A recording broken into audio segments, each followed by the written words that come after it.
અધ્યાય 13મો શ્લોક 21 કાર્ય અને તેના કારણની ઉત્પત્તિમાં પ્રકૃતિને કારણ કહેવામાં આવે છે, જ્યારે સુખ અને દુઃખના અનુભવમાં પુરુષ કારણ કહેવાય છે. આ શ્લોક આપણને એક અત્યંત મહત્વનો ભેદ સમજાવે છે. પ્રકૃતિ કાર્ય કરે છે, પરંતુ અનુભવ પુરુષ કરે છે. આ શ્લોકમાં જણાવેલા કાર્ય 13 ઘટકોથી બનેલું છે. તેમાં 5 મહાભૂત, 5 જ્ઞાનેન્દ્રિયો, મન, બુદ્ધિ અને અહંકારનો સમાવેશ થાય છે. ઇન્દ્રિયો બહારની દુનિયામાંથી વિષયોની માહિતી લાવે છે, પરંતુ જ્યાં સુધી આ બધી ઇન્દ્રિયોનું સંકલન મનમાં ન થાય ત્યાં સુધી અનુભવ પૂર્ણ થતો નથી. આ 13 તત્વો મળીને કાર્ય કહેવાય છે. ભગવાન કહે છે કે આ બધાનું કારણ પ્રકૃતિ છે. 5 મહાભૂતોના સંયોજનથી સમગ્ર ભૌતિક જગત રચાય છે.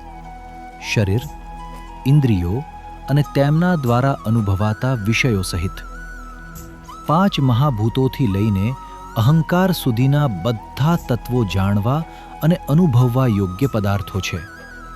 તેથી જ્યાં પણ કાર્ય-કારણનો સંબંધ હોય ત્યાં તેનું મૂળ કારણ પ્રકૃતિ જ છે. પછી ભગવાન સુખ અને દુઃખના અનુભવ વિશે સમજાવે છે. બહારના પદાર્થો અને અંદરના મન, બુદ્ધિ અને અહંકાર આ બધાને જે જાણે છે અને પ્રકાશિત કરે છે તે પરમ ચૈતન્ય છે. ચૈતન્યના પ્રકાશથી જ બહારના વિષયો અને અંદરના વિચારો, ભાવનાઓ તથા પ્રતિક્રિયાઓનો અનુભવ શક્ય બને છે. ભગવાન કહે છે કે સુખ અને દુઃખનો અનુભવ કરવાનું કારણ પુરુષ છે. સુખ અને દુઃખ વાસ્તવમાં બુદ્ધિમાં ઊભી થતી પ્રતિક્રિયાઓ છે.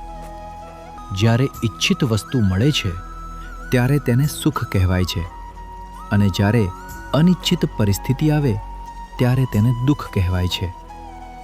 આ બંને અનુભવોને જે પ્રકાશિત કરે છે તે પુરુષ છે. પ્રકૃતિ પોતે તો જડ છે, તેને સુખ કે દુઃખનો કોઈ અનુભવ થઈ શકતો નથી. અનુભવ ત્યારે જ થાય છે જ્યારે ચૈતન્ય એટલે પુરુષ પ્રકૃતિ સાથે સંકળાય છે.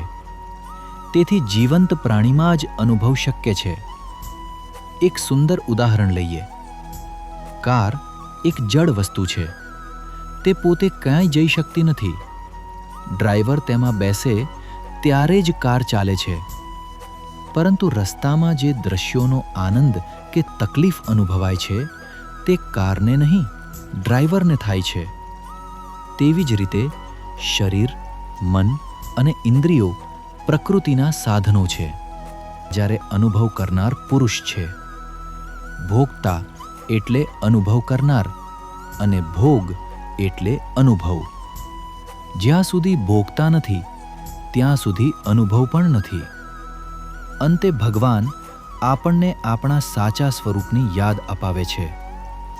આપણું મૂળ સ્વરૂપ સચ્ચિદાનંદ છે. અસ્તિત્વ એટલે સત, ચૈતન્ય એટલે ચિત્ત અને આનંદ એટલે આનંદ બહારથી મેળવવાના નથી. તે આપણા આત્માનો સ્વભાવ છે. દુઃખનું કારણ આનંદનો અભાવ નથી, પરંતુ પોતાના સાચા સ્વરૂપનું અજ્ઞાન છે.